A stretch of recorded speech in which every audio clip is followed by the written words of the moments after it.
This video contains news and analysis related to a recent terror attack in Kashmir.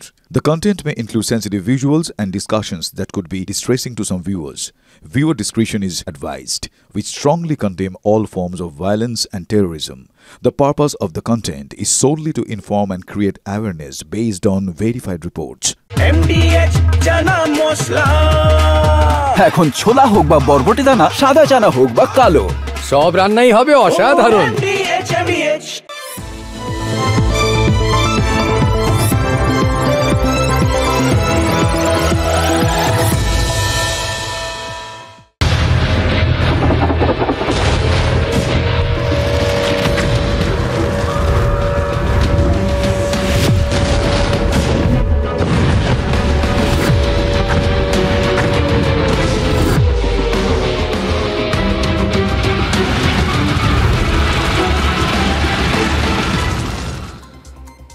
না বললেই নয়, শুরু হলো। তার মানে ঘড়িতে এখন ৮টা ৫৫ আর ইরানে এখন সন্ধে ৬টা ৫৫ আর ইসরায়েলে ওখানকার স্থানীয় সময় সন্ধে ৬টা ২৫। আপনাদের মানে ঘড়ির পাঠ নিচ্ছি না, আপনাদের জাস্ট একটু বোঝানোর চেষ্টা করছি, প্রেক্ষাপটটা রেডি করছি। এই কলকাতার ঘড়ির থেকে তার মানে ইরানের ঘড়ি ২ ঘন্টা পিছিয়ে আর ইসরায়েল আর একটু বেশি। তেল আভিভ মানে ইসরায়েলের রাজধানীর সময় আমাদের সময়ের থেকে ২.৫ ঘন্টা পিছিয়ে। ফলে আজকের রাতটা খুব গুরুত্বপূর্ণ, জানেন তো। এই জন্যই এত ওই ঘড়ি দেখে বিভিন্ন সময়ের অবতারণা। সময় জিনিসটা এমনিতেই পৃথিবীর সব থেকে গুরুত্বপূর্ণ জিনিস, সেটা আপনাদের জন্য আরও বেশি গুরুত্বপূর্ণ কারণ ওই অপারেশন সিঁদুরের সময় যারা রাত জাগার অভ্যেস করে ফেলেছিলেন তারা আরেকবার প্র্যাকটিসটা সেরে নিতে পারেন। যুদ্ধ দেখতে রাত জাগার সুযোগ আরেকবার আপনাদের সামনে এসে গেছে।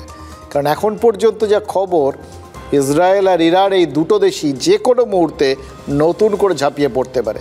কারণ দুটো দেশই বলছে উল্টো দিক থেকে যে আসবে তাকে একেবারে মাটিতে মিশিয়ে দেবে। ইসরায়েল তো একটু আগেই ওই ইরানে রেভলিউশনারি গার্ডের অফিসে হামলা করেছে। এটা ইসরায়েলের দ্বিতীয় দফার হামলা। কালকের পর আজ নতুন করে আক্রমণ। আর এদিকে ইরানের সর্বোচ্চ ধর্মীয় নেতা আয়াতল্লাহ আল খামেনি বলেছেন ইসরায়েলের দুটো শহরকে তারা নাকি গুড়িয়ে দেবেন। এক, ইসরায়েলের রাজধানী তেল আভিভ, আর দুই, ইসরায়েলের গুরুত্বপূর্ণ বন্দর শহর হাইফা। আর উল্টো দিকে ইসরায়েলের বায়ুসেনা প্রধান বলেছেন যেভাবে তারা ইরানে সুনির্দিষ্ট লক্ষ্যে ওই প্রিসিশন অ্যাটাক চালিয়েছেন। প্রিসিশন অ্যাটাক মানে ওই আপনাদের মনে পড়ে যাচ্ছে আবার অপারেশন সিঁদুরের ঘটনাটা না। আমাদের সেনাবাহিনী এই আধুনিক যুদ্ধের অআকখা কিন্তু ওই পাকিস্তানকে প্রত্যাঘাত করার মধ্যে দিয়ে আমাদের শিখিয়ে দিয়েছিল। আর তখনই আমরা প্রথম শিখেছিলাম প্রিসিশন অ্যাটাক হলো কোনো সুনির্দিষ্ট লক্ষ্যবস্তুতে আক্রমণ, যেখানে মারতে চাইছি, যাকে মারতে চাইছি, সোজা কথায় ঠিক সেইখানে হামলা চালিয়ে কাজটাকে হাসিল করা। যেভাবে ৭ই মে ২২ মিনিটে ৯টা প্রিসিশন অ্যাটাক চালিয়ে পাকিস্তানের ৯টা জঙ্গি ঘাঁটি গুঁড়িয়ে দিয়েছিল আমাদের সেনা, ঠিক সেইভাবে ইরানের পরমাণু চুল্লি মিসাইল স্টোরেজে সফল হামলা চালিয়েছে ইসরায়েল। এই প্রিসিশন অ্যাটাক করেই ইরানের সেনাকর্তা রেভলিউশনারি গার্ড এবং পরমাণু বিজ্ঞানীদের মৃত্যু তারা নিশ্চিত করেছে। দেখুন, একটা জিনিস মনে হচ্ছে জানেন তো, আধুনিক যুদ্ধের না ব্যাকরণটাই বদলে যাচ্ছে। এই দুটো দেশ, এই ইসরায়েল আর ইরান, দুটোর মধ্যে ফারাক দেখুন, ১৩,০০০ কিলোমিটারের ফারাক প্রায়। এবার মাঝখানে দুটো দেশ রয়েছে, জর্ডান, ইরান, ইরাক। মানে যদি আপনারা এক লাইনে দেখেন আর কি, সরল রেখায় দেখেন, তাহলে সেই অবস্থাতেও যুদ্ধটা চলছে। ওই মাঝখানে দুটো দেশের মাথার ওপর দিয়ে তার মানে সব জিনিসপত্র উড়ে যাচ্ছে। কি কঠিন পরিস্থিতি এই ইরাক বা জর্ডানের লোকেদের, ভাবুন তো। একবার তাকিয়ে এদিকে দেখছে, একবার তাকিয়ে ওদিকে দেখছে, এপাশ থেকে উড়ে যাচ্ছে, এপাশ থেকে উড়ে যাচ্ছে। তাদের মাঝখানে নেট বানিয়ে কেউ ওই ব্যাডমিন্টন বা ভলিবল খেলছে। দেখুন, এটা ঠিক যে ইসরায়েল এই হামলার জন্য দীর্ঘ প্রস্তুতি নিয়েছে। ঝাঁকে ঝাঁকে ড্রোন গাড়ি ভর্তি করে আগে ইরানে পাচার করেছে, তারপর সেগুলোকে কৌশলগতভাবে ইরানের পরমাণু গবেষণা কেন্দ্র বা সেনা ছাউনিগুলোর চারপাশে বিভিন্ন নির্দিষ্ট জায়গায় রেখে দিয়েছে। আর তারপর ঠিক সময় 1,500 কিলোমিটার দূর থেকে রিমোট কন্ট্রোলের বোতাম টিপে এই ড্রোনগুলোকে সক্রিয় করেছে। ইসরায়েল বলছে এইরকম হামলা এটা নাকি একদম লাগাতার চলবে। আচ্ছা, এই কথাটা যখন বললাম, এই ইসরায়েলের এই স্ট্র্যাটেজির কথা বললাম, আপনাদের কিন্তু আমি জানি আপনাদের মনের মধ্যে ওই প্রশ্নটা ঘুরঘুর করছে যে এটাই তো ইউক্রেন করেছে না রাশিয়ার বিরুদ্ধে।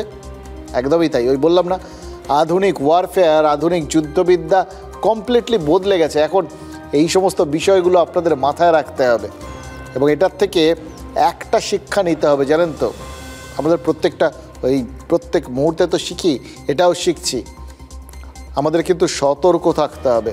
কোনো জিনিসকেই আজকাল দিনকাল যা পড়েছে হালকাভাবে নেওয়া চলবে না। কেন বলছি সেটা পরবর্তী ক্ষেত্রে বলবো, আপনারা বুঝবেন আমাদেরও সত্যি কতটা সতর্ক থাকার দরকার পড়েছে। তবে যাই হোক, কিন্তু একটা জিনিস তো পরিষ্কার, ইসরায়েল ইরানকে আক্রমণ করার পর মধ্যপ্রাচ্যে এই যুদ্ধ পরিস্থিতি কতদিন থাকবে, এই প্রশ্নটা তো আরও বেশি গুরুত্বপূর্ণ হয়ে গেছে সবার মনে, তাই না? উত্তরটা তো খুব সহজ, যতদিন পর্যন্ত যুযুধান দুই দেশ যুদ্ধ চালাতে চাইবে ততদিনই যুদ্ধ চলবে। কিন্তু রাজায় রাজায় এই যুদ্ধে একটা উল্লুখাগড়া আছে যে চাইছে যে কোনো মূল্যেই হোক, কোনোভাবেই হোক, ইসরায়েল আর ইরানের এই যুদ্ধটা থেমে যাক। কেন জানেন? কারণ যুদ্ধ হচ্ছে ইরান আর ইসরায়েলের, কিন্তু বিশ্বজুড়ে বিশ্বাসযোগ্যতা হারাচ্ছে ওই দেশটা, উল্লুখাগড়া পাকিস্তান। কেন? সেটা ক্রমশ প্রকাশ্য। আপাতত শুনুন ওই পাকিস্তান সম্পর্কে ইসরায়েলের মনোভাব ঠিক কি। So that the greatest mission that we have is to prevent a militant Islamic regime from meeting up with nuclear weapons or from nuclear weapons meeting up with a militant Islamic regime. The first is called Iran. The second is called Pakistan. Because if these radical regimes have nuclear weapons, they will not obey the rules that have been obeyed in the last almost 7 decades. কি বুঝলেন? Netanyahu আজ থেকে কতদিন আগে তার মনোভাবটা জলের মতো বিশ্ববাসীকে বুঝিয়ে দিয়েছিলেন। ইসরায়েলের প্রধানমন্ত্রী বেঞ্জামিন নেতানিয়াহু কি বললেন শুনলেন? ইরানের মতোই নাকি বিপজ্জনক পাকিস্তান।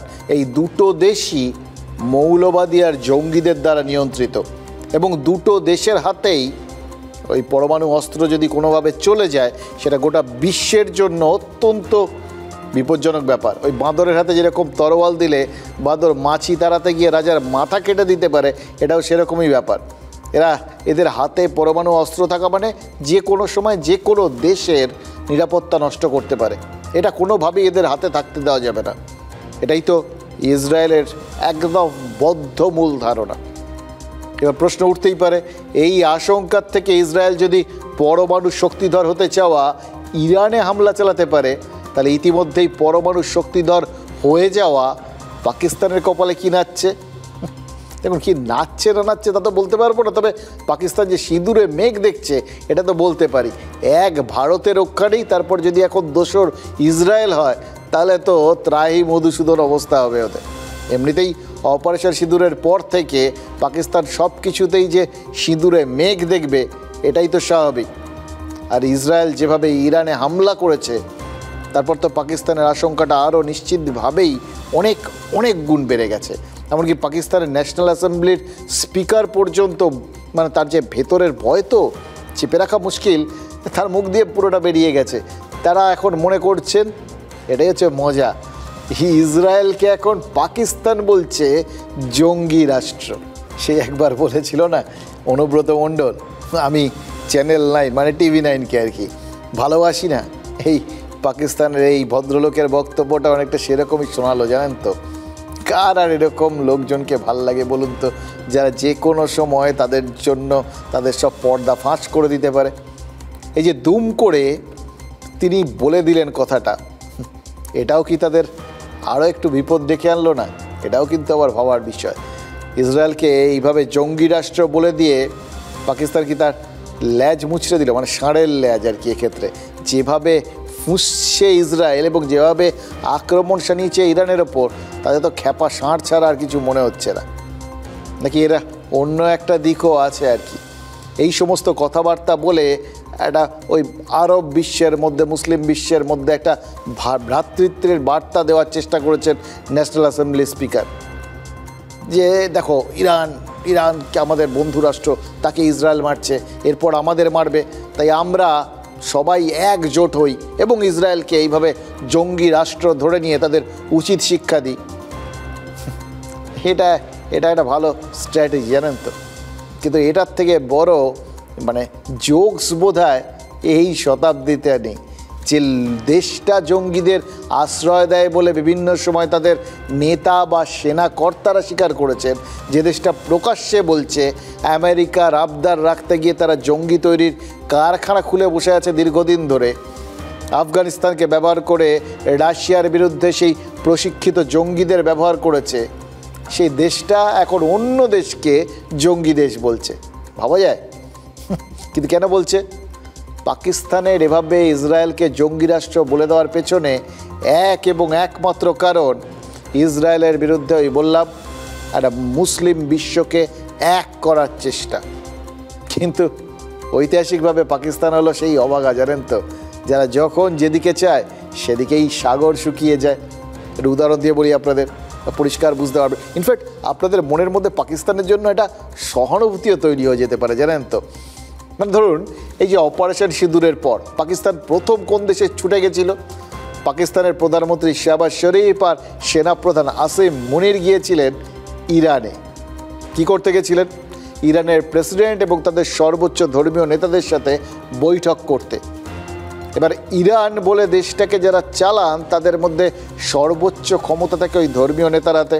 ইরানের বর্তমান ধর্মীয় প্রধান আয়াতুল্লাহ আল খামেনির সঙ্গে দেখা করে শাহবাজ শরীফ আর আসিম মুনির করজোর করে প্রার্থনা করেছিলেন যে ইরান যেন মুসলিম বিশ্বকে একজোট করার বিষয়ে পাকিস্তানকে সহযোগিতা করে। উদ্দেশ্যটা খুব পরিষ্কার, বুঝতেই পারছেন। ভারতের বিরুদ্ধে মুসলিম বিশ্বকে, বিশেষ করে মধ্যপ্রাচ্যের দেশগুলোকে উস্কে দেওয়া এবং তাদের জানা যে ভারতের সাথে ইরানের একটা বিশেষ বন্ধুত্বপূর্ণ সম্পর্ক আছে, সেটাকে বিষিয়ে দেওয়া। কিন্তু ওই যে বললাম, অভাগা যেদিকে চায় ওই সেদিকেই সাগর, কেন সবই শুকিয়ে যায় বোধহয়, মহাসাগর সাগর সব শুকিয়ে যায়। এই পাকিস্তান মুসলিম বিশ্বকে একজোট করতে চেয়েছিল, গিয়ে কী হলো? ইরানে ইসরায়েলের হামলার পর পাকিস্তান নিশ্চয়ই ভাবছিল যে তাদের লক্ষ্য পূরণে অনুকূল পরিবেশ বা পরিস্থিতি এবার নিশ্চয়ই তৈরি হলো। কিন্তু পাকিস্তানই তো পাকিস্তানকে বিট্রে করেছে বলে মনে হচ্ছে এখন। তাতে একটাই কারণ, জম্মু কাশ্মীরের প্রাক্তন পুলিশ প্রধান বলেছেন মুনিরই নাকি ইরানের ভেতরকার তথ্য পাচার করেছে। ওই যে গেছিলেন, ফিরে এসে তিনিই নাকি আমেরিকার কাছে সেই তথ্যগুলো পাচার করেছেন। মানে প্রভুভক্তির পরীক্ষায় পাশ করতে হবে তো আমেরিকার কাছে, তাই জন্য পাকিস্তান ইরানের যাবতীয় তথ্য জোগাড় করে আমেরিকার হাতে তুলে দিয়েছে। আর সেটা আমেরিকা নিশ্চিতভাবেই ইসরায়েলকে দিয়েছে, যার পর ইসরায়েল আক্রমণগুলো শানিয়েছে। পাকিস্তান তো আমেরিকার স্বার্থ রক্ষা নতুন করে করছে না, অনেক দিন ধরে। সেই 8-এর দশকে রাশিয়ার বিরুদ্ধে ব্যবহারের জন্য পাকিস্তান যেরকম গন্ডায় গন্ডায় জঙ্গি তৈরি করে আমেরিকার জহুজুরি করেছে, তেমনি এখন এই উপমহাদেশে গোপনে তো আমেরিকার অস্ত্র ভাণ্ডার পাহারা দিচ্ছে। পাকিস্তানের ওই নূর খান বিমান ঘাঁটি বা ওই কিরানা পাহাড়, এই সমস্ত সামরিক ঘাঁটি, এগুলোতে নাকি আমেরিকার অস্ত্র ভাণ্ডার রয়েছে। এমনকি আমেরিকার পারমাণবিক অস্ত্র ওখানে যে মজুদ থাকে, পাকিস্তানকে যে ওই আমেরিকা তাদের মিলিটারি ডিপো হিসেবে ব্যবহার করছে, সেটা তো পাকিস্তানিরাই বিভিন্ন সময় বলে ফেলেছেন। এবার এইগুলো বলে ফেলে এবং এই অভিযোগ ওঠারটা, এগুলো সবগুলো যদি ইরানের কাছ অবধি পৌঁছবে তো নিশ্চিত, তাহলে এগুলো সব জানার পর ইরান পাকিস্তান সম্পর্কে কি ভাববে, আর পাকিস্তানের যে ওই বিশেষ উদ্দেশ্য সেটা কিভাবে পূরণ হবে, সেটা একবার ভেবে দেখুন। দেখুন, ট্রাম্প চেয়ে ভারত পাকিস্তানের যুদ্ধ থামিয়েছেন বলে দাবি করার পরেই আমরা বলেছিলাম যে আমেরিকার স্বার্থে নির্ঘাত ঘা লেগেছে, তাই জন্যে ট্রাম্প এত উতলা হয়ে ভারতকে নিরস্ত করতে চাইছেন। এবার অপারেশন সিঁদুর বন্ধ রাখতে তিনি যে বলছেন, সেটা তো এমনি এমনি না। পাকিস্তান গত 3 দশকে বারবার আমাদের দেশে জঙ্গি পাঠিয়েছে। গত এপ্রিলে পেহেলগাঁওতে 26 জন পর্যটককে জঙ্গি পাঠিয়ে খুন করেছে, সেই পাকিস্তানের সাথে আমেরিকার স্বার্থ যে একেবারে অঙ্গাঙ্গিভাবে জড়িয়ে রয়েছে সেটা তো অস্বীকার করা যায় না। যে আমেরিকায় 2001-এর ওই 11ই সেপ্টেম্বর টুইন টাওয়ারে হামলা চালিয়েছিল আল কায়দা, যে হামলার পেছনে মাস্টার মাইন্ড যে লোকটা, সেই ওসামা বিন লাদেনকে শেষ পর্যন্ত পাকিস্তানই খুঁজে পাওয়া গেছিল, সেই পাকিস্তানকেই ফের একবার কিন্তু বিশ্বাস করছেন ট্রাম্প। এবার বিশ্বাস করছেন কি করছেন জানি না, কাজে লাগাচ্ছেন। কেন? নিজেরা সন্ত্রাসবাদের শিকার হওয়ার পরেও কেন তারা পাকিস্তানকে বিশ্বাস বা ভরসা করছেন বা কাজে লাগাচ্ছেন? কারণ তাদের কাছে একটাই লক্ষ্য, জানেন তো, আমেরিকা এই পৃথিবী নামক গ্রহটার নিয়ন্ত্রণ শক্তি সম্পূর্ণভাবে নিজের হাতে রাখতে চায়। তার জন্য তারা যা যা করার দরকার তাই করবে। পাকিস্তান তাকে তারা ভেতরে ভেতরে হয়তো ঘৃণা করে, কিন্তু কাজের স্বার্থে ব্যবহার করছে। এই মুহূর্তে আন্তর্জাতিক ক্ষেত্রে আমেরিকার সব থেকে বড় চ্যালেঞ্জ হচ্ছে চীন আর রাশিয়া, আর তারপরে কে পথের কাঁটা? আমরা। কারণ ভারত অর্থনৈতিক এবং সামরিক শক্তিতে দাবর বিশ্বের দেশগুলোর কাছে এখন চ্যালেঞ্জ হয়ে উঠেছে। এবং সবথেকে বড় কথা, অস্ত্র বিক্রির বাজারে ভারত এখন একটা বড় সেই অর্থে প্রতিদ্বন্দ্বী, এদের চীন, রাশিয়া, আমেরিকার প্রতিদ্বন্দ্বী। কে বা এই প্রতিদ্বন্দ্বীকে চায় বলুন তো? আর একটা ভারতের একটা প্লাস পয়েন্ট রয়েছে, ভারতীয় অস্ত্র কোয়ালিটিতে ভালো, দামে সস্তা, আর মূল যারা এই অস্ত্র কেনে আর কি বাজার, সেটা হচ্ছে তৃতীয় বিশ্ব। সেখানে তো অর্থনৈতিক ব্যাপারটা একটা বড়। আমরা যেরকম বিভিন্ন গাড়ি টাড়ি কিনতে গেলে সবার আগে জিজ্ঞেস করি না যে কতটা দেয়, মানে কত মাইলেজ দেয় বা দাম কোনটার কম, এ হচ্ছে সেরকম সস্তা পুষ্টিকর একদম সেই জিনিস হচ্ছে ভালো। ফলে মানে এদের বাজারটাই মার খাচ্ছে। সেই জন্যই ভারতকে চাপে রাখতে পাকিস্তানের মাটিকে ব্যবহার করে এবং তার সঙ্গে সঙ্গে নিজেদের এই উপমহাদেশীয় অঞ্চলে সামরিক শক্তি বা মাসল পাওয়ার দেখানোর বদবুদ্ধিটা এই ট্রাম্পের মতো না কুচু মানুষের যে থাকবেই, সেটাই তো স্বাভাবিক। কিন্তু আমেরিকা নিজের স্বার্থসিদ্ধির জন্য যত পাকিস্তানকে ব্যবহার করছে, ততই তো পাকিস্তানের বিশ্বাসযোগ্যতা তলানিতে এসে ঠেকছে। কারণ যত সময় যাচ্ছে ততই ইসরায়েলের এই ইরান আক্রমণের পেছনে আমেরিকার উস্কানিটা সামনে চলে আসছে। ট্রাম্প নিজে বলেছেন তিনি ইরানকে 60 দিন সময় দিয়েছিলেন, বলেছিলেন এই সময়ের মধ্যে, মানে 2 মাসের মধ্যে পরমাণু পরীক্ষা নিরীক্ষা সব বন্ধ করতে হবে। ইরান কথা শোনেনি। তাই 61 দিনের মাথায় ইরানকে আক্রমণ করলো কে? না আমেরিকারা, ইসরায়েল। মানে এখন ইরানের চোখে ইসরায়েল এবং আমেরিকা দুটোই সমর্থক। তাই কি ইরান ঘোষণা করে দিয়েছে যে আশেপাশে আমেরিকার যে সমস্ত সামরিক ঘাঁটি আছে সেখানে হামলা করবে। দেখলেন তো? এবার তাহলে তো আবার সেই ঘুরে ফিরে বিপদে পড়বে পাকিস্তান। ওই যে বললাম না, অভাগা যেদিকে চায়। আরে পাকিস্তানে যে শুধু আমেরিকার ঘাঁটি আছে তা তো নয়, যা শোনা যাচ্ছে ওখানে তো পাকিস্তান আমেরিকার পারমাণবিক বোমা টোমাও লুকিয়ে রেখেছে। মানে পাকিস্তান যে শুধু আমেরিকার পরম বন্ধু তা না, আসলে ওটা মার্কিন ঘাঁটি। তাহলে ইরান আবার রাগের মাথায় পাকিস্তানেও দু চারটে না, ওরা তো আবার যা দেখছি ইরান ওই একটা দুটো ছোড়ে না, ওরকম ঝাঁকে ঝাঁকে শখানেক করে মোটামুটি মিসাইল মারে। তো পাকিস্তানের জন্য ওরকম কিছু করে বসবে না তো। আবার উল্টো দিক থেকে দেখলে ভারত, তারাও তো আবার নিজেদের জায়গাটা মজবুত করে ফেললো। কারণ ভারত শুধু যে পাকিস্তানে আঘাত এনেছিল তা তো নয়, একেবারে ওই মার্কিন নিয়ন্ত্রণে থাকা নূর খান এয়ারবেস বা ওই কিরানা পাহাড়ের গোড়ায় ভারতীয় মিসাইল গিয়ে আঘাত এনেছিল। এটা তো পাকিস্তানিরাই বলেছে। এর জন্য ইরানের ভারত প্রেম আবার আরও বেড়ে যাবে না তো? মানে যারা চেয়েছিল, মানে পাকিস্তান চেয়েছিল ভারত বিদ্বেষ তৈরি করতে ইরানের মধ্যে, তার বদলে পাক বিদ্বেষ তৈরি হয়ে ভারত প্রেম বেড়ে গেলে পাকিস্তানের জন্য সত্যি খারাপ লাগা ছাড়া কিছু থাকে না। মানে যুদ্ধ যার মধ্যেই হোক, আলটিমেট লস হচ্ছে পাকিস্তানের। সেই লসের ভাগিদার কি তাদের সঙ্গে গা ঘষাঘষি করে আমেরিকাও হবে? এটা কিন্তু একটা বড় প্রশ্ন। ইরান কিন্তু ইতিমধ্যে বলতে শুরু করেছে ইসরায়েলি হানার পেছনে যে আমেরিকার হাত রয়েছে সেটা তারা নিশ্চিত। তাদের মিসাইলে নাকি ইসরায়েলের 2টো F-35 বিমান ক্ষতিগ্রস্ত হয়েছে, এটা ইরানের দাবি। এবার F-35 যুদ্ধ বিমান, সেটাও তো আমেরিকার তৈরি, নিজেদের প্রয়োজন মিটিয়ে বিভিন্ন দেশকে বিক্রিও করে। ইসরায়েল আমেরিকার অস্ত্র আর প্লেনের এক বড় খদ্দের। F-35ও তারা কিনেছিল। এখন যদি ইরানের দাবিটা সত্যি হয় তাহলে তো দুটো জিনিস হবে। এক, আমেরিকার যুদ্ধাস্ত্রের বাজারটা আরও খারাপ হবে, আর দুই, ইসরায়েল যে আমেরিকার কাছ থেকে সুযোগ সুবিধে নিয়েই ইরানের মতো দেশে হামলা করেছে সেটা পরিষ্কার হয়ে যাবে। কারণ ইরান তাদের আশেপাশে যে মার্কিন ঘাঁটিগুলোতে হামলা চালাবে বলে হুঁশিয়ারি দিয়েছে সেটা তো এই জন্যেই। আর তাতেই তো পাকিস্তানের মতো আরও একটা দেশ প্রমাদ গুনছে, জানেন তো, ইরাক, একদম ইরানের প্রতিবেশী। কারণ আমেরিকা ইরাকে যুদ্ধ করার নামে সেখানে কয়েক বছর ধরে ঘাঁটি গেড়ে বসে আছে। তাই ইরান যদি আমেরিকার ঘাঁটিতে মারার জন্য ওই ইরাক আক্রমণ করে বসে তাহলে তো ইরাকের ক্ষতি। তাই তারা আগে ভাগেই বলে দিয়েছে ওখানে তোমরা আমেরিকান ঘাঁটি আছে আমাদের এখানে, এটা সত্যি, কিন্তু ওদের মারতে গিয়ে আমাদের মেরো না। ঠিক একইভাবে আমেরিকাকে মারছে ভেবে ইরান যদি পাকিস্তানের দিকেও কিছু মিসাইল টিসাইল ছুঁড়ে দেয় তাহলে দেখুন আমাদের দেশটার কি থাকবে। যে দেশটা ভারতের কোনো অস্ত্রশস্ত্র ঠেকাতে পারেনি, যেটুকুনি যে এয়ার ডিফেন্স ছিল সেগুলো সব ভারতীয় অস্ত্রে ঝাঁঝরা হয়ে গেছে, সব খারাপ, 12টা বেজে গেছে। এখন তার মধ্যে আবার ইরানি যদি মিসাইল ঢুকে পড়ে কি হবে বলুন তো।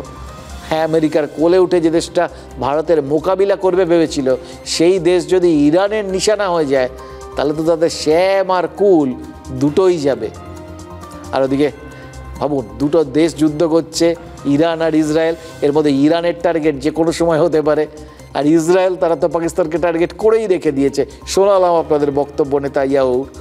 এবার এর জন্য মানে 4-5 থেকে যা অবস্থা, তাতে পাকিস্তানের জন্য সমবেদনা আর ভারতের গোটা ব্যাপারটাতে খুশি হওয়ার কথা।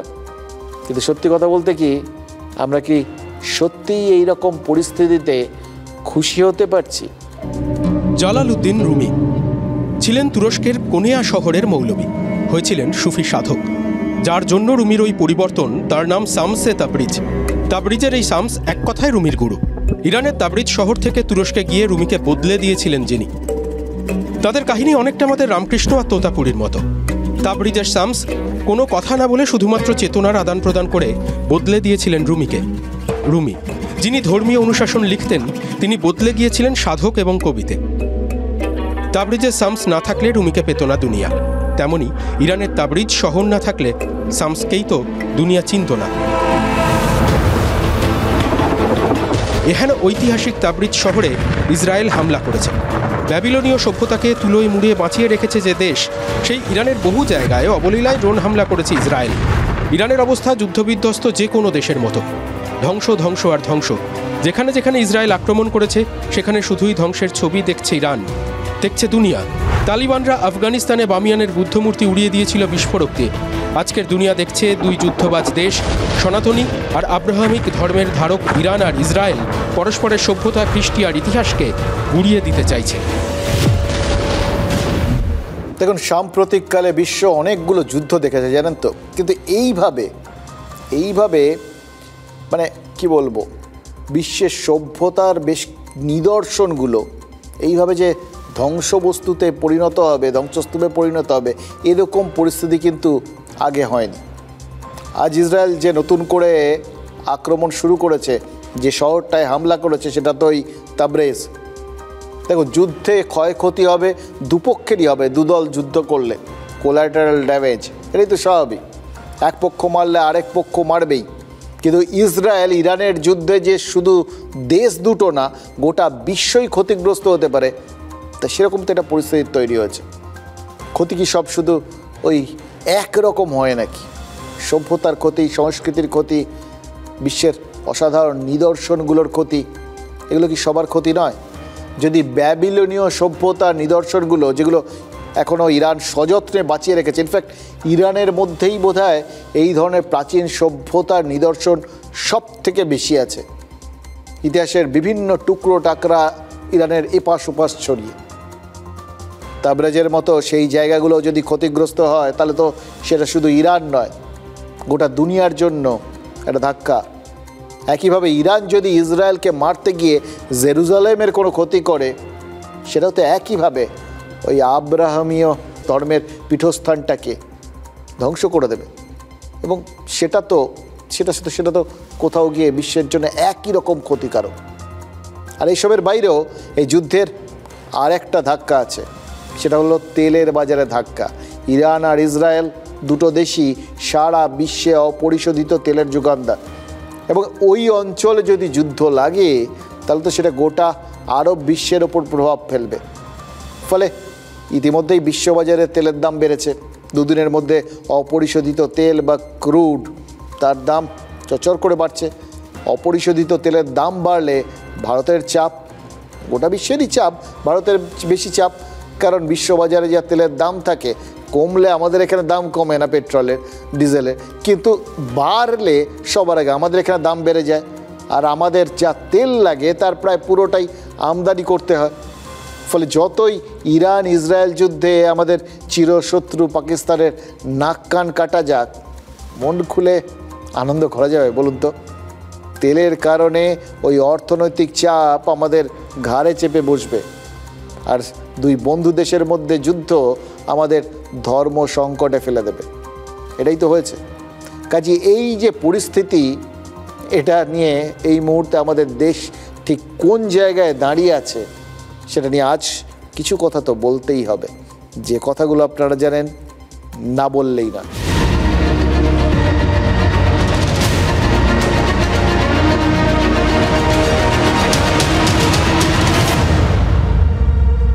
বিশ্বের কোথায় কোথায় সংঘাতের মতো পরিস্থিতি তৈরি হচ্ছে, সংঘর্ষের মতো পরিস্থিতি তৈরি হচ্ছে, আর কোথায় কোথায় সরাসরি সংঘর্ষ চলছে, সেটাই মানচিত্রের মাধ্যমে আপনাদের একটুখানি দেখিয়ে দিলাম। তাহলে কি বুঝলেন? এটা দেখলে পরিষ্কার মনে হচ্ছে না যে মোটার উপর সারা বিশ্ব জুড়েই সংঘাত চলছে এবং সেটা বাড়তেই থাকবে।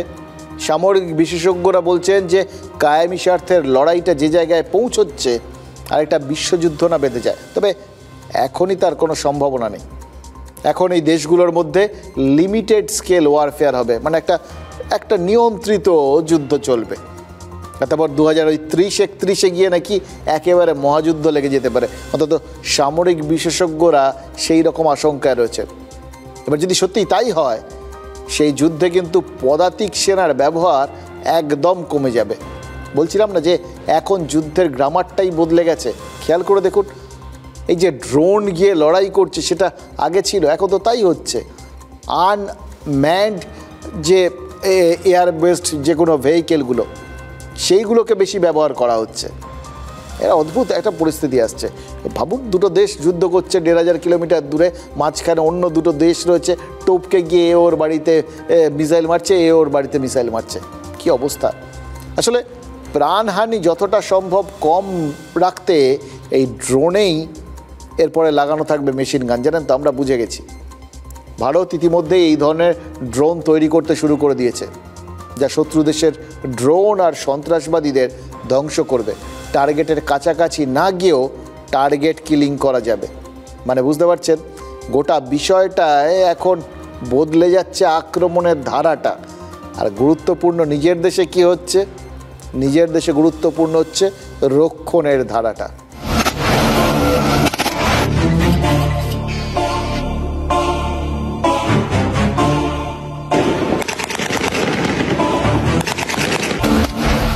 আকাশ সুরক্ষায় আয়রন বিম প্রযুক্তির ওপরেও কাজ করছে ভারত, যাতে লেজার রশ্মি দিয়ে শত্রু দেশের মিসাইল, ড্রোন বা যুদ্ধবিমান এগুলো সব ধ্বংস করে দেওয়া যায়।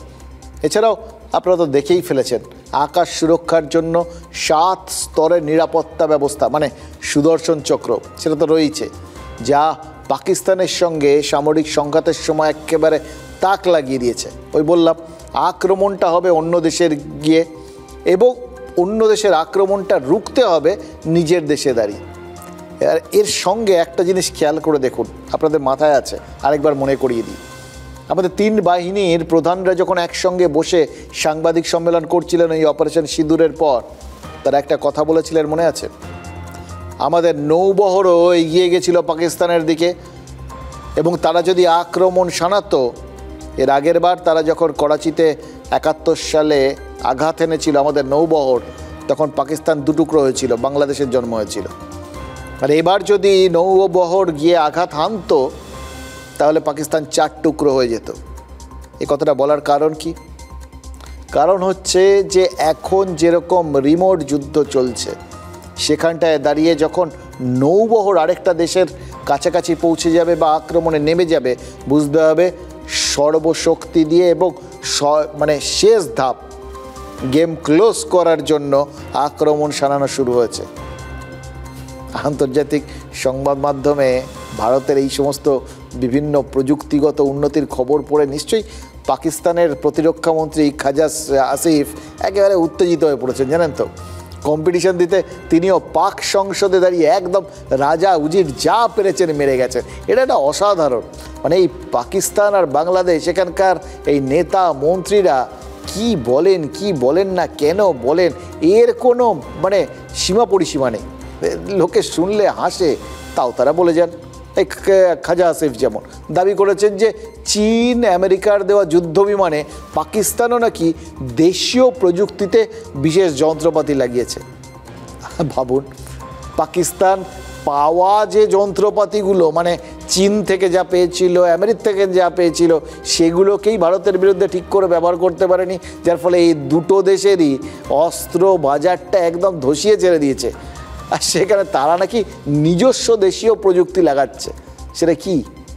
এটা নিয়ে তো লোকজন হাসাহাসি করবে, আমি শিওর বিভিন্ন রকম মিম বেরিয়ে যাবে। আরও একটা কথা বলেছেন, সেটা আরও হাস্যকর। পাকিস্তানের সাইবার দস্যুরা নাকি এমন শক্তিশালী যে তারা IPL চলাকালীন ভারতের স্টেডিয়ামের আলো নিভিয়ে দিয়েছিল। এটা তো জাস্ট তাদের নাকি ট্রেলার ছিল। আসল কাজটা তারা নাকি করেছে, এই যে ভারত সিন্ধু জলবন্টন চুক্তি স্থগিত করে দিয়ে জল টল বন্ধ করে দিয়েছে, পাকিস্তানের ওই সাইবার দস্যুরা নাকি হ্যাক করে বাঁধের গেট খুলে আবার জল চালু করে দিয়েছে। কোনো মানে হয় বলুন তো এই ধরনের সব হাস্যকর কথাবার্তা বলার? তবে একটা কথা ঠিক, ওদের যে ওই দস্যু জঙ্গি এরাই ভরসা, এটা নিয়ে আমাদের কোনো সংশয় নেই। ভাবুন তো, একটা দেশের প্রতিরক্ষা মন্ত্রী সংসদে দাঁড়িয়ে বলছে অন্য দেশের, যে দেশটাকে তারা প্রতি মুহূর্তে অনুরোধ করে যাচ্ছে বাবা জল ছাড়ো জল ছাড়ো, প্রতি মুহূর্তে বলছে আমরা এখন কোথাও গিয়ে শান্তি চাই, সেই দেশে IPL চলাকালীন, একটা খেলা চলাকালীন নাকি স্টেডিয়ামের আলো নিভিয়েছিল। কি বিশাল কৃতিত্ব, সেটা নাকি তারা করেছে। আর তার সঙ্গে তাদের এই জল যে ছাড়া হয়েছে সেটা নাকি তাদের সাইবার যারা বাহিনী তারাই নাকি করেছে। এই সমস্ত গাঁজাখুরি গল্প পাকিস্তানের প্রতিরক্ষামন্ত্রী কোথা থেকে শুনলেন বলুন তো? একটা জায়গার থেকে শিখেছে, এটা শিওর, সোশ্যাল মিডিয়ার থেকে। কারণ তিনি সোশ্যাল মিডিয়া থেকে ওই ইউনিভার্সিটিতেই পড়াশুনো করেন এবং ওখান থেকেই যাবতীয় তথ্য নিয়ে বিদেশি সংবাদ মাধ্যমের সামনেও দেন, নিজেদের সাংসদদের সামনেও দেন। এর আগে বলেছিলেন যে ভারতের অনেক বিমান তারা ধ্বংস করে দিয়েছেন। যখন বিদেশি সাংবাদিক জিজ্ঞেস করেছিলেন এটা কোত্থেকে শুনলেন, প্রমাণ কি, বললেন কেন সোশ্যাল মিডিয়ায় আছে। এ হচ্ছে সেই, ওটারই সিজন 2 আর কি, যা যা বলেছিলেন তার সিজন 2 এইবার শুনছেন। কিন্তু মুশকিল কি জানেন, এটা এইগুলো না পাকিস্তানের একটা মিথ্যা প্রচারের একটা পার্ট। হোক হাস্যকর, সবাই এক সুরে বলছেন, সব শেয়ালের একরা। পাকিস্তানের প্রবাদ প্রতিম সাংবাদিক হামিদ বীর পর্যন্ত একটা পডকাস্টে বলেছেন ভারত যে সিন্ধু নদে বাঁধ দিয়েছিল সেগুলো ওই পাকিস্তানের হ্যাকাররা নাকি খুলে দেবে। ভাবতে অবাক লাগে জানেন তো, এই লোকটাই নাকি ওসামা বিন লাদেনের ইন্টারভিউ নিয়েছিলেন এবং ইনি নাকি মানে বিশ্বেরও একজন সেরা সাংবাদিকদের একজন। সোজা কথায় এদের বুদ্ধি মেধা এগুলো যদি এইরকম উল্টোপাল্টা কাজকর্ম করে তাহলে বুঝতে হবে গোটা দেশটার হালই এরকম, এটাই হওয়া উচিত। এতই যদি ক্ষমতা, তাহলে ভারতের মারের হাত থেকে বাঁচতে ওই ইরানের হাতে পায়ে কেন ধরতে হয়েছিল? পহেলগাঁওয়ে জঙ্গি হানার পর পাকিস্তান ভারতের মারের ভয়ে কাঁপছিল কেন? তখনই তো ইরানের বিদেশমন্ত্রী ইসলামাবাদে গিয়েছিলেন মে মাসের 3 তারিখে, আর তারপর 7 তারিখে ভারতে আসেন। তার আগের দিন রাতেই ভারত ওই পাকিস্তানে অপারেশন সিঁদুর করে দিয়েছে। বিমানবন্দরে নেমেই ইরানের বিদেশমন্ত্রী বলেছিলেন তিনি নাকি দুদেশের উত্তেজনা কমাতে এসছেন। আর জবাবে আমাদের বিদেশমন্ত্রী বুঝিয়ে দিয়েছিলেন সন্ত্রাস দমনে যেটুকুনি প্রয়োজন ততটুকুই ভারত করেছে, ততটুকুই করবে। Excellency, you are visiting India at a time when we are responding to a particularly barbaric terrorist attack on 22nd April in the Indian Union territory of Jammu and Kashmir. This attack compelled us to respond on 7th May by striking at cross-border terrorist infrastructure. Our response was targeted and measured. It is not our intention to escalate the situation. However, if there are military attacks on us, there should be no doubt that it will be met with a very, very firm response. তারপর কি হয়েছে সেটা তো সবার জানা। সেবার ইরানের বিদেশ মন্ত্রীর নামে ভারতের এক সামরিক বিশেষজ্ঞ আজে বাজে কথা বলেছিলেন, তার জন্য ভারতকে দুঃখ প্রকাশ করতে হয়, সেটা অন্য বিতর্ক। কিন্তু লক্ষণীয় বিষয় হচ্ছে ইরানের বিদেশমন্ত্রী ভারত আর পাকিস্তানের মধ্যে যুদ্ধ থামাতে এসেছিলেন। তিনি যুদ্ধ থামাতে এসেছিলেন, বলছিলেন আমরা উত্তেজনা চাই না, এখন তার দেশই যুদ্ধে জড়িয়ে পড়েছে। আর এখানেই ভারত পড়েছে ফ্যাসাদে, কারণ পুরনো বন্ধু ইরান এমন একটা দেশের সঙ্গে যুদ্ধে জড়িয়েছে যেটা আপনারা জানেন, যারা ভারতের বিপদের বন্ধু। অতীতে ভারতের যতবার সামরিক সংঘাতের পরিস্থিতি হয়েছে ইসরায়েল চটজলদি অস্ত্র জুগিয়ে পাশে দাঁড়িয়েছে, কিন্তু ইসরায়েলের পক্ষ নিতে গিয়ে ইরানকেও তো অস্বীকার করা যায় না, কারণ ইরানের চাবাহার বন্দরে ভারতের বিপুল লগ্নি রয়েছে।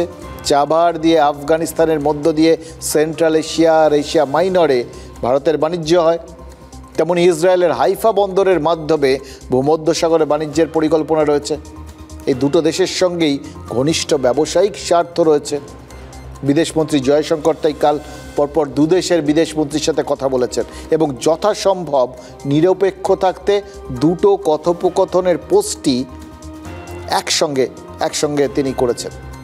মানে বুঝতে পারছেন যে এরা সবটার ক্ষেত্রে আমাদের কত সতর্কভাবে দুটো পোস্ট করা, দুজনের সাথে কথা বলা, সেটা একসঙ্গে করতে হবে, যাতে কাউকে সময়গত তারতম্যেও আমরা দেখি না, দুজনকে এক নজরে দেখি, এটা বোঝানো যায়। প্রধানমন্ত্রীও তো ইসরায়েলের প্রাইম মিনিস্টার নেতানিয়াহুর সঙ্গে কথা বলার কথা জানিয়ে সোশ্যাল মিডিয়ায় পোস্ট করেছেন আর জানিয়েছেন দুপক্ষের মধ্যে উত্তেজনা প্রশমনের ওপরেই ভারত জোর দিয়েছে। এটা বাধাগত, কিন্তু এটা বলাই সব থেকে নিরপেক্ষ থাকার জন্য সব থেকে সেফ বাক্যবন্ধ। ঠিক যেটা আপনাদের খেয়াল আছে ইরানের বিদেশমন্ত্রী এসে বলেছিলেন এখানে, যেটা শুনিয়েছিলাম আপনাদের। দেখুন, সাংহাই কোঅপারেশন অর্গানাইজেশনের সদস্য হচ্ছে ভারত। সেই গোষ্ঠী ইরানে হামলার নিন্দা করেছে, সদস্যের তালিকায় ভারতের নাম রয়েছে, কিন্তু এক্ষেত্রে ভারত বিবৃতি দিয়ে জানিয়েছে গোষ্ঠীর সদস্য হলেও যে বৈঠকে নিন্দা প্রস্তাব গৃহীত হয়েছে তাতে ভারত ছিল না। মানে কোনো দিকেই ভারত কোনোভাবে যে যুক্ত হবে না, ঝুঁকবে না, প্রত্যেকটা জায়গায় সেটা ভারত পরিষ্কার করে দিয়েছে। ভারতের তরফে যে সরকারি বিবৃতি প্রকাশ করা হচ্ছে সেখানে ইরান ইসরায়েলের সামরিক সংঘাত নিয়ে উদ্বেগ প্রকাশ করা হচ্ছে, দু দেশকেই সংযত থাকতে বলা হয়েছে, দু দেশেই থাকা ভারতীয়দের নিরাপত্তা নিশ্চিত করতে পদক্ষেপ করছে ভারত, সেটা বলা হয়েছে। এগুলো তো খুব স্বাভাবিক বক্তব্য। আমাদের দুই বন্ধুর মধ্যেও যদি ঝগড়া হয় আমরা তো দুশ্চিন্তাগ্রস্ত হই, ভারত এখন সেটাই বলছে। আসলে গত 2 বছরে এত যুদ্ধ হয়েছে যে কেন্দ্রীয় সরকারের মধ্যে একটা বয়ান লেখা থাকে, জানেন তো, শুধু সেটা কোন ধরনের দেশ তার উপর ব্যাপারটা ডিপেন্ড করে। তবে এই ধরনের বক্তব্যর ক্ষেত্রে বোধহয় এটা ফিক্সড ফরম্যাট, শুধু দুটো দেশের নাম বসিয়ে দেওয়া হয়। সেটা যদি হয়েও থাকে, এই ইরান ইসরায়েলের যুদ্ধটা কিন্তু আলাদা। বেঞ্জামিন নেতানিয়াহুই দাবি করেছেন ইসরায়েলের আত্মরক্ষার অধিকারকে সম্মান জানিয়েছে ভারত, অর্থাৎ নিউট্রাল বক্তব্যকেও এই দেশগুলো অন্যভাবে রেকগনিশন দিচ্ছে। দেখুন, নেতানিয়াহু ভুল বলেননি। ভারত অতীতে সত্যিই ইসরায়েলকে দ্ব্যর্থহীন ভাষায় সমর্থন করেছিল। 2023 সালের 23শে অক্টোবর যখন এই হামাস ইসরায়েলে ঢুকে নাগরিকদের হত্যা করেছিল আর অপহরণ করেছিল এবং ইসরায়েল তার জবাবে গাজা আক্রমণ করেছিল, তখন কিন্তু সন্ত্রাসের বিরুদ্ধে নিঃশর্তে ভারত ইসরায়েলের পাশে দাঁড়িয়েছিল। আর তখনই প্রশ্ন উঠেছিল, ভারত কি তার বিদেশ নীতির থেকে সরে যাচ্ছে? এটা তো তখন অত্যন্ত গুরুত্বপূর্ণ প্রশ্ন, জানেন তো। কারণ ভারত ইসরায়েল আর প্যালেস্টাইনের সাথে একইভাবে যেরকম ইসরায়েল ঠিক সেরকমই ইসরায়েল আর প্যালেস্টাইনের সঙ্গেও সমানভাবে মানে বন্ধুত্ব সম্পর্ক এগুলো বজায় রেখে চলেছে। প্যালেস্টাইনকে ভারত স্বীকৃতি দিয়েছিল এবং ভারতের কাছে জেরুজালেম নয়, ইসরায়েলের রাজধানী হচ্ছে তেল আবিব। তাহলে গাজায় ইসরায়েলের আগ্রাসনকে ভারত কী করে সমর্থন করে, এই প্রশ্ন উঠেছিল। এই প্রশ্নে কেন্দ্রীয় সরকারের তরফে দাবি করা হয়েছিল যে সন্ত্রাসের বিরুদ্ধে লড়াইয়ে ইসরায়েলকে নৈতিক সমর্থন দিয়েছে ভারত এবং গাজা ভূখণ্ড প্যালেস্টাইন অথরিটি নয়, হামাসের নিয়ন্ত্রণে। ফলে ভারতের এই পদক্ষেপ নিতে বা অবস্থান নিতে কোনো অসুবিধেই হয়নি। তখনকার মতো বিতর্কটা এতে ধামাচাপা পড়ে গেছিল। আর আমাদের দেশের রাজনৈতিক দলগুলো নিজের পার্টি লাইন অনুযায়ী প্যালেস্টাইন বা ইসরায়েলকে সমর্থন করেছিল। প্রিয়াঙ্কা গান্ধী প্যালেস্টাইন লেখা ব্যাগ নিয়ে সংসদে এসেছিলেন, মনে আছে আপনাদের। আর মিম সাংসদ আসাউদ্দিন ওয়াইসি শপথ নেওয়ার পর জয় প্যালেস্টাইন বলেছিলেন। I've said many times what my beliefs are regarding this. And if you look at my Twitter handle, all my comments are over there.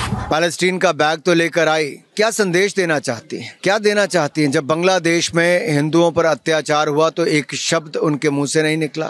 जो बांग्लादेश के हिंदू हैं, बांग्लादेश के ईसाई हैं, उसके बारे में कुछ करें, बात करें बांग्लादेश की सरकार के साथ, अत्याचार बंद कराएं।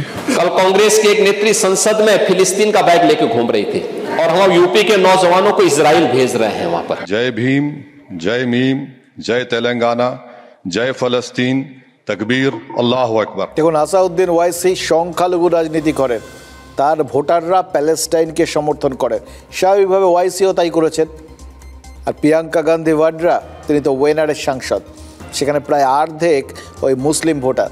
মুসলিম লীগের ভারতীয় শাখা কংগ্রেসের জোট সঙ্গী, তাই প্রিয়াঙ্কা গান্ধী ভাডরাও ওই প্যালেস্টাইন লেখা ব্যাগ নিয়ে সংসদে গিয়েছিলেন। এগুলো সেই পুরনো দিনের কথা। কাল রাষ্ট্রপুঞ্জের সাধারণ সভায় গাজায় সংঘর্ষ বিরতির সমর্থনে ভোটাভুটি হয়েছে। পক্ষে ভোট পড়েছে 149 আর বিপক্ষে মাত্র 12। আর ভোটদানে বিরত থেকেছে যে 19টা দেশ, তার মধ্যে অন্যতম হচ্ছে আমাদের দেশ ভারত। এবার এই নিয়ে কেন্দ্রের তীব্র সমালোচনা করেছে কংগ্রেস। গৌরবের ঐতিহ্যকে ধুলোয় মিশিয়ে দিয়েছে ভারত, চূড়ান্ত লজ্জাজনক পদক্ষেপ, সোশ্যাল মিডিয়ায় কংগ্রেস লিখেছে। বিদেশ নীতির নিন্দে করে আলাদাভাবে সোশ্যাল মিডিয়ায় পোস্ট করেছেন প্রিয়াঙ্কা গান্ধী আর কংগ্রেস সভাপতি মল্লিকার্জুন খার্গে। কিন্তু মজার ব্যাপারটা কি জানেন, কংগ্রেস ছাড়া আর কোনো বিরোধী দল বিদেশ নীতির সমালোচনা করেনি। এমনকি ওয়াইসিও এটা নিয়ে প্রকাশ্যে যেচে কিছু বলেননি। কেউ জিজ্ঞাসা করলে বলতে পারতেন, এবার কেউ বলেননি বলে কংগ্রেস যে এই সমস্ত কথা বলতে পারবে না এরকম মাথার দিব্যি তো কেউ দেয়নি, তাই না? তবে স্বাধীনতার পর এই প্রথমবার বোধহয় বিদেশ নীতি নিয়ে এইভাবে সরকারের সমালোচনা করলো প্রধান বিরোধী দল। মানে পশ্চিম এশিয়ার যুদ্ধ কি ভারতেও রাজনৈতিক যুদ্ধ বাদিয়ে দিল নাকি? এই যে ভারত যে ভোটাভুটিতে অনুপস্থিত থেকেছে, সেই অনুপস্থিত থাকার পরিস্থিতি এবং সময় অনুসারে কিন্তু সেটা ভারতের জাতীয় স্বার্থ অনুসারে সেই অনুপস্থিতি বলেই আমার মনে হয়। আমার যদ্দূর মনে পড়ছে এর আগে দুবার ভারত গাজায় মানবাধিকার নিয়ে রাষ্ট্রপুঞ্জের ভোটাভুটিতে অংশগ্রহণ করেছে। আমার যদ্দূর মনে পড়ছে ডিসেম্বর 2023 এবং তারপরে আরও 18টি দেশ, সব মিলিয়ে 19টি দেশ অ্যাবস্টেন্ড করেছে, ভারত একা নয়। দেখুন, কানাডার প্রধানমন্ত্রী মার্ক কার্নিও বোধহয় জাতীয় স্বার্থকেই প্রাধান্য দিলেন, শুনলেন না? যে ওখানে বলছিল আমরা যে জন্যে ভোটাভুটিতে অংশ নিইনি তার পেছনে হয়তো ওই জাতীয় স্বার্থটাই বেশি কাজ করেছে। এক্ষেত্রেও সেরকম কার্নির হয়তো মনে হয়েছে ভারতকে বাইরে রাখাটাই ভালো। প্রথমে G7 সম্মেলনে প্রধানমন্ত্রী নরেন্দ্র মোদীকে তিনি আমন্ত্রণই জানান নিজের জন্য, তারপর সদস্য দেশগুলোর চাপে তিনি প্রধানমন্ত্রীকে ডাকতে বাধ্য হন। এখন পশ্চিমী সংবাদ মাধ্যম দ্য গার্ডিয়ান আর দ্য ব্লুমবার্গের রিপোর্ট কি বলছে জানেন? এখন ভারত আর কানাডার মধ্যে নাকি এমন সম্পর্ক তৈরি হয়ে গেছে, এমন চুক্তি হয়েছে যে তারা নাকি গোয়েন্দা তথ্য শেয়ার তো করবে। কী নিয়ে করবে? সন্ত্রাস আর অপরাধ নিয়ে। এবার ভাবুন, যে দেশ খালিস্তানি সন্ত্রাসবাদীদের ধাত্রীভূমি যে কানাডা সরাসরি অভিযোগ করেছিল যে ভারত ওই খালিস্তানি জঙ্গি হরদীপ সিং নিজ্জরকে হত্যা করেছে, যে দেশে এই নিয়ে এখনও মামলা মোকদ্দমা চলছে, সেই দেশই এখন বলছে ভারতের সঙ্গে সন্ত্রাস নিয়ে গোয়েন্দা তথ্য বিভিন্ন রকমভাবে বিনিময় করে নেবে, শেয়ার করবে। তাহলে ভারতের বিরুদ্ধে তদন্তের কী হবে? মিথ্যে অভিযোগে তদন্ত ছিল। কানাডার খালিস্তানপন্থী এবং ভারত বিরোধী প্রাক্তন প্রধানমন্ত্রী জাস্টিন ট্রুডো স্বীকার করে নিয়েছিলেন যে তাদের হাতে কোনো প্রমাণ নেই, সেই মিথ্যে অভিযোগের মৃত্যু হবে। কিন্তু বাকি যে সমস্ত খালিস্তানি জঙ্গি এখনও কানাডায় করে কমে খাচ্ছে, ভারত বিরোধিতা চালিয়ে যাচ্ছে, তাদের কি হবে? গোয়েন্দা তথ্য আদান প্রদান হলে তাদের বোধহয় অবস্থা খারাপই হবে। ওই খালিস্তানিপন্থী নেতা গুরবন্ত সিং পান্নুনের অবস্থা যে এবার সত্যিই খারাপ হবে, এটা কিন্তু পরিষ্কার বোঝা যাচ্ছে। মানে আন্তর্জাতিক রাজনীতিতে সম্পর্ক জিনিসটা যে এমন, সেটা যে কখন কিভাবে কোন দিকে মোড় নেবে, কোথায় কখন কাকে মোচড় দেবে, সেটা কেউ কিন্তু গ্যারান্টি দিয়ে বলতে পারবে না। যদিও এই চুক্তি নিয়ে এখনও খুব বেশি প্রকাশ্যে আসেনি, G7 বৈঠকের সময়ই সেটা আরও বেশি প্রকাশিত হবে, কিন্তু এটাকে আমি যথেষ্ট একটা সদর্থক পদক্ষেপ হিসেবে দেখছি, বিশেষ করে সম্পর্ক যে জায়গায় পৌঁছেছিল সেই নিরিখে। এবং ভারতেরও কিন্তু এই সুযোগটা গ্রহণ করা উচিত। এই যে কানাডার প্রধানমন্ত্রী ভারতকে যেভাবে গুরুত্ব দিচ্ছেন, ভারতেরও কিন্তু এই সুযোগটা গ্রহণ করা উচিত এবং কানাডার সঙ্গে সম্পর্ক আরও দৃঢ় করা উচিত। কেননা কানাডা তো একটা শিল্পোন্নত দেশ, সেটা আমাদের সবসময় মাথায় রাখতে হবে। সুতরাং বুঝতে পারছেন, বিদেশ নীতি এবং কূটনীতি এইটা এই মুহূর্তে একটা সম্পূর্ণ প্রক্রিয়ার একটা গুরুত্বপূর্ণ অংশ। এর বাকি অংশগুলো কি? গুপ্তচর কাজে লাগানো, তাদের মাধ্যমে হামলা স্থান নির্ধারণ, তারপর হামলার সরঞ্জাম প্রস্তুত করা বা নির্দিষ্ট করা কোনটা দিয়ে হামলা হবে সেটাকে স্থির করা, এবং শেষ ধাপে হামলা। এই কূটনীতির থেকে শুরু করে হামলা, এবং হামলার থেকে আবার ঘুরে কূটনীতি, এটাই হচ্ছে মডার্ন এয়ারফেয়ারের, এটাই হচ্ছে কৌশল। আধুনিক যুদ্ধবিদ্যা এগুলো প্রত্যেকটারই অঙ্গ হচ্ছে এগুলো। এবার এই কৌশলে তুরুপের তাসকারা, গুপ্তচর বা স্পাই, এরা হচ্ছে একদিকে যেরকম যারা দেশের প্রধান, যারা কূটনৈতিক সম্পর্কগুলো রক্ষা করেন তারা একটা দিকে, আর আরেক দিকে একদম অন্য এন্ডে এই গুপ্তচর বা স্পাইরা। আধুনিক সমরাস্ত্রের পাশাপাশি যার হাতে যত দক্ষ গুপ্তচর সে তত এগিয়ে।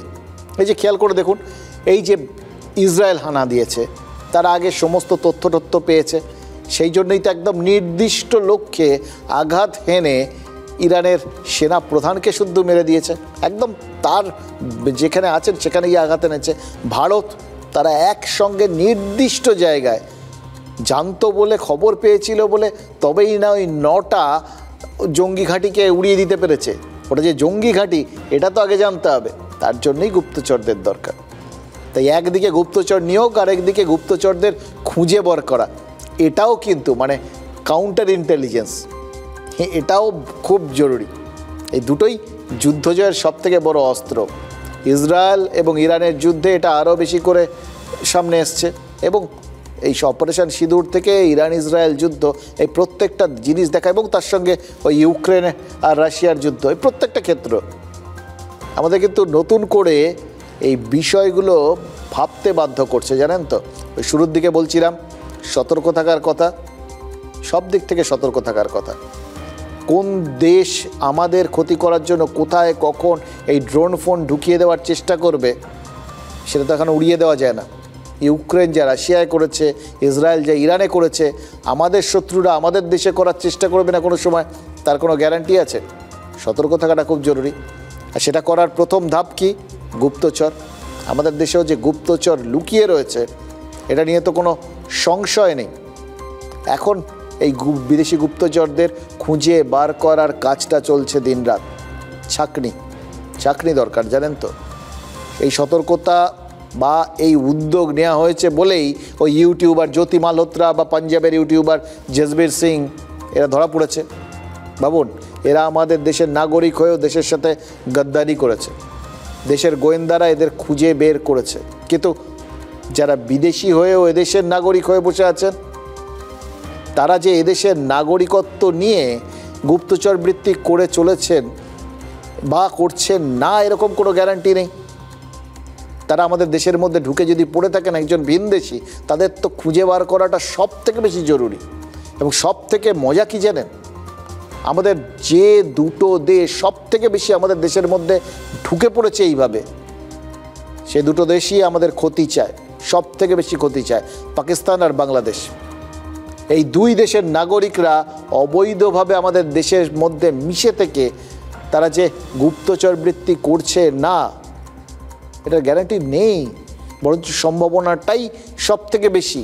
এবং এই দেশের মানুষগুলোর সেই সুযোগটা সব থেকে বেশি, কারণ ওদের দেখতে, কথাবার্তা, খাদ্যাভ্যাস সব এক। প্রথমে বাংলাদেশের কথায় আসি। বাংলাদেশের কথায় আপনাদের এই যে এখানে বাংলাদেশিরা ঢুকে বসে আছে, এটা আপনাদের প্রথম বলেছিলাম আমরা, TV9 বাংলা। প্রথম যখন আমরা নিউটন দাসকে ধরেছিলাম, নিউটন দাসের কথা বলেছিলাম, তখন কে মনে আছে তো নিউটনের কথা? কাকদ্বীপের নিউটনের নাম ছিল ভোটার তালিকায়, অথচ নিউটন শুধু বাংলাদেশের নাগরিকই নন, বাংলাদেশের জুলাই আন্দোলনের অন্যতম মুখ। TV9 বাংলার খবরে আজ শিলমোহর দিয়েছে নির্বাচন কমিশন, ভোটার তালিকার থেকে নিউটনের নাম বাদ দেওয়ার নির্দেশ দেওয়া হয়েছে। নির্দেশ তো এসছে, নিউটন কোথায়? খোঁজ নিয়ে জানা গেছে কি জানেন, সে বাংলাদেশে পালিয়ে গেছে। মানে এদেশ থেকে কি নিয়ে সে পালিয়েছে কেউ জানে না।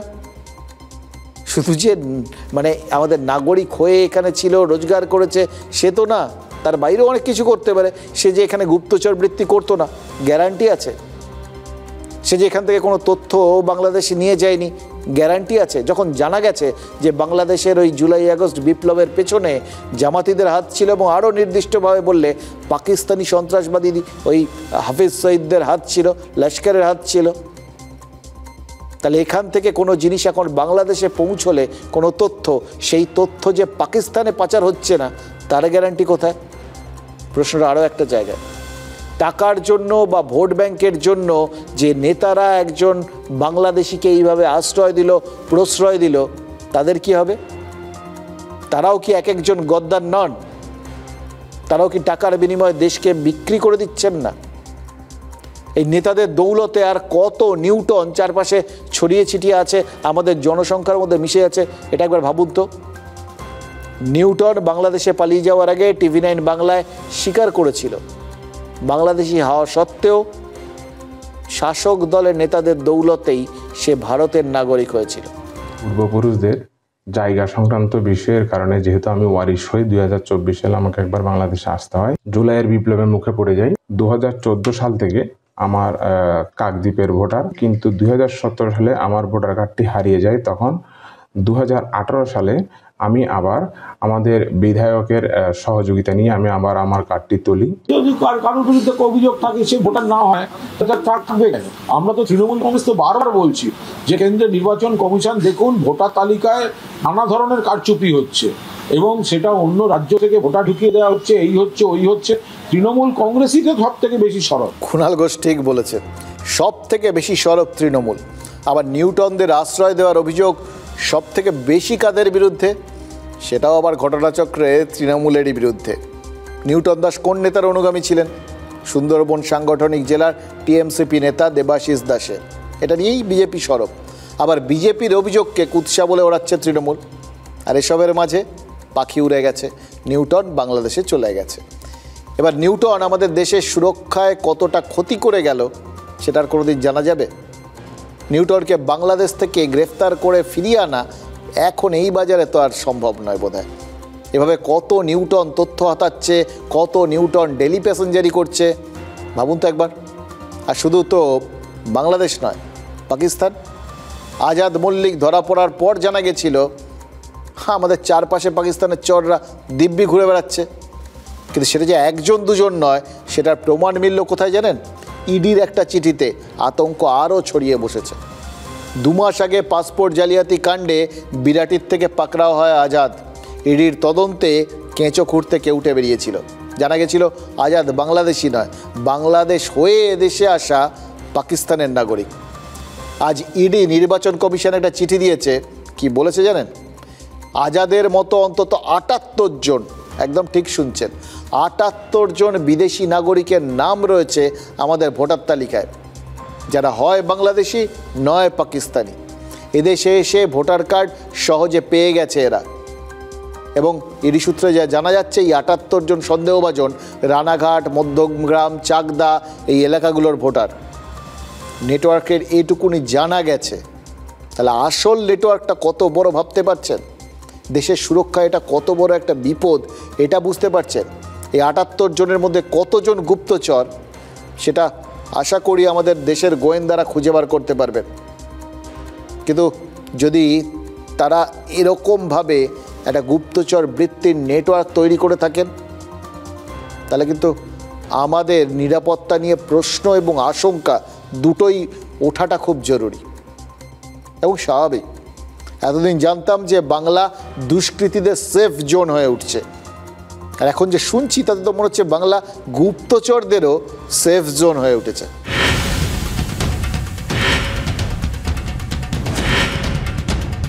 15 এপ্রিল জাল পাসপোর্ট কাণ্ডে বিরাটি পৌঁছেছিল ইডি। গ্রেপ্তার হয়েছিল আজাদ মল্লিক। কেই আজাদ? চোখ কপালে উঠল গোয়েন্দাদের। প্রথমে ভাবা হয়েছিল আজাদ বাংলাদেশি নাগরিক, কিন্তু গল্পে অন্য টুইস্ট। ইডি জানিয়েছে আজাদ বাংলাদেশি নয়, পাকিস্তানের নাগরিক। 3 দেশে আজাদের 3 রকম নাম। ভারতে আজাদ মল্লিক, বাংলাদেশে আহমেদ হোসেন আজাদ, পাকিস্তানে আজাদ হোসেন। বাংলায় 2টো ভোটার কার্ড, ড্রাইভিং লাইসেন্স বানিয়েছিল আজাদ। ব্যাংক অ্যাকাউন্টে 2,62,00,000 টাকা ছিল। হাওয়ালার মাধ্যমে টাকা পাচার করত আজাদ। আজাদকে একা চোখ কপালে তুলে দিচ্ছে ইডির আরেকটা চিঠি, যেখানে আশঙ্কা করা হচ্ছে পাকিস্তানের আজাদ মল্লিকের হাত ধরে ভারতীয় ভোটার লিস্টে নাম তুলেছে ৭৮ জন বিদেশি নাগরিক। সন্দেহজনক ওই ৭৮ জন বিদেশি সম্পর্কে তথ্য চেয়ে নির্বাচন কমিশনে চিঠি দিয়েছে ইডি। ৭৮ জনের নাম রানাঘাট, মধ্যমগ্রাম, চাকদা এলাকার ভোটার লিস্টে রয়েছে। ইডির দাবি আজাদ এদের ভুয়ো ভোটার কার্ড তৈরি করে দিয়েছে। পশ্চিমবঙ্গে পাকিস্তানি থাকবে, বাংলাদেশি থাকবে, বাংলাদেশি মুসলিমরা থাকবে, এটাই তো স্বাভাবিক। মমতা বন্দ্যোপাধ্যায়কে এরা ভোট দেয়, মমতা বন্দ্যোপাধ্যায়ের ভোট ব্যাংক, মমতা বন্দ্যোপাধ্যায়ের দুধেল গায়ে এরা। যখন সবে সন্দেহ হয়েছে, নিশ্চয়ই কোথাও কোনো ভুল থাকলে যা অন্য রাজ্য থেকে ওখানকার ভোটার লিস্ট এখানে ঢুকিয়ে দেওয়া হচ্ছে, এগুলো তো ধরা পড়েছে। কোথা থেকে কারা কিভাবে ঢুকিয়ে দিচ্ছে সেগুলো সমস্ত তদন্ত সাপেক্ষ। পাকিস্তানি আজাদ হোক বা বাংলাদেশি নিউটন, কেন এত সহজে বাংলায় আশ্রয় পাচ্ছে? কিভাবে এত সহজে অবৈধরা প্রশ্রয় পাচ্ছে? কেউ নেতার অনুগামী হয়ে যাচ্ছে, আবার কেউ বাংলায় বসে কোটি কোটি টাকার জালিয়াতি করছে। কাকদ্বীপের কেসটা ইডি নিয়ে একাধিক ভিডিও এবং এসডিও ইনক্লুডিং সুমিত গুপ্ত দিয়ে 724 পরগনা এরা জেলে যাবে। দুষ্কৃতীদের পাশাপাশি শত্রু দেশের গুপ্তচররা কি বাংলাকেই দেশের অন্যতম সেফ জোন ভাবছে? এইসব বিদেশিদের এদেশের নাগরিক বানিয়ে দেওয়ার জন্য বার্থ সার্টিফিকেট বানিয়ে দিতে গিয়ে একজন লালে লাল হয়ে যাচ্ছেন। 3,500 টাকার মাইনে, ব্যাংকে 3.5 কোটি টাকা। এরকম লোকেরও তো খোঁজ পাওয়া গেছে। কিন্তু এরা কি কোনোদিন ভেবে দেখছেন যদি একটা ব্লাস্ট এখানে হয়, সেই ব্লাস্টে তার নামটাও লেখা থাকবে কিনা? কিছু টাকার জন্য এইভাবে দেশকে যদি কেউ বেচেন, দেশের সাথে সাথে তিনিও যে বিক্রি হচ্ছেন, দেশের সঙ্গে সঙ্গে তিনিও যে একটা নিরাপত্তাহীন একটা জায়গায় পৌঁছে যাচ্ছেন, সেটা বোধহয় এদের একটু মাথায় রাখা উচিত।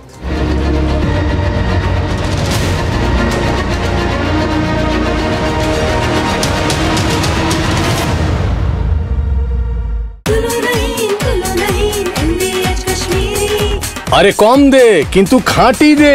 MDH কাশ্মীরি লাল লঙ্কার গুঁড়ো।